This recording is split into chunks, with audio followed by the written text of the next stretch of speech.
Hello there, my name is Karla Irwin. I am the Technical Services Librarian at the University of Nevada, Las Vegas. There are 3 video demos included in this article, and each demonstrate different types of tools one can use for editing audio files, generating derivatives, and embedding metadata.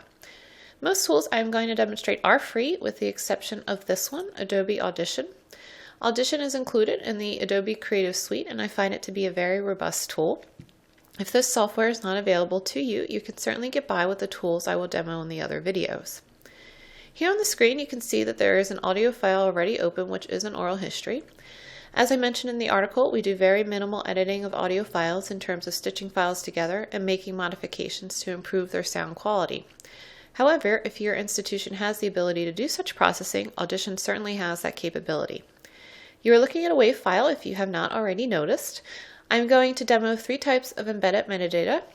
First, we have XMP using the Dublin Core Standard. XMP stands for Extensible Metadata Platform and is an XML-based schema.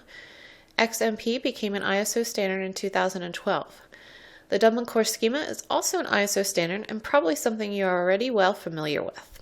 You can see the fields we are using to embed metadata into our WAV files, including author, date, description, format, identifier, publisher, keywords, title, and type. You can of course select which fields are best for your institution. We have not attempted to customize these fields at all, and for our needs the default setting is sufficient. Also, unfortunately, there does not seem to be a method to batch edit metadata in Adobe Audition.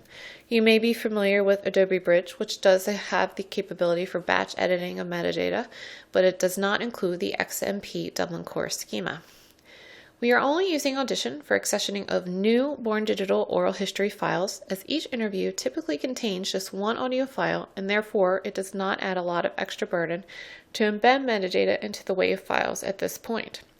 We use a different tool for MP3 files, which I will demo in another video, and that one does have the ability to embed metadata in a batch process. Audition also displays and embeds the broadcast WAV format metadata schema, which contains technical information about the audio file, such as the device the audio was recorded on, playing time of the file, and date of origination. Let me just quickly show you the ID3 metadata schema, which are commonly used tags for MP3 files. I will talk about this a bit more in other videos. I just wanted to show you can embed this metadata using Audition for your MP3s. Overall, we have found that Audition is quite easy to learn for basic functions.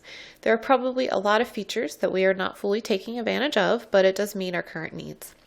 You can also process audio files in batches, such as when converting multiple WAV files into MP3s. You can export MP3 files very easily using Audition, which I will demonstrate right now.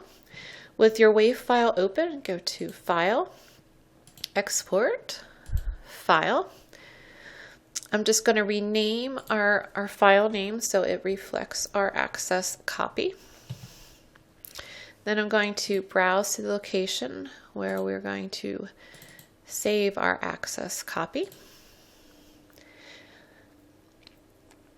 You will see that we will generate an MP3. You also see this little yellow warning icon. It is just telling us that our sample type, which for the preservation copy is a 9624-bit sample rate, but for an MP3 is going to require something different. We're not going to change this right now since it will prompt us anyway, so we'll just select OK. Audition is warning us that we should have a backup of the audio file, which we do. And here we get the prompt to convert to a 4824-bit sample rate. We're going to say OK because that is what we want for the MP3. Audition will then generate the MP3 for us, depending on the size of the file, but it usually doesn't take more than a minute or so. So that is a quick look at Adobe Audition. Thank you.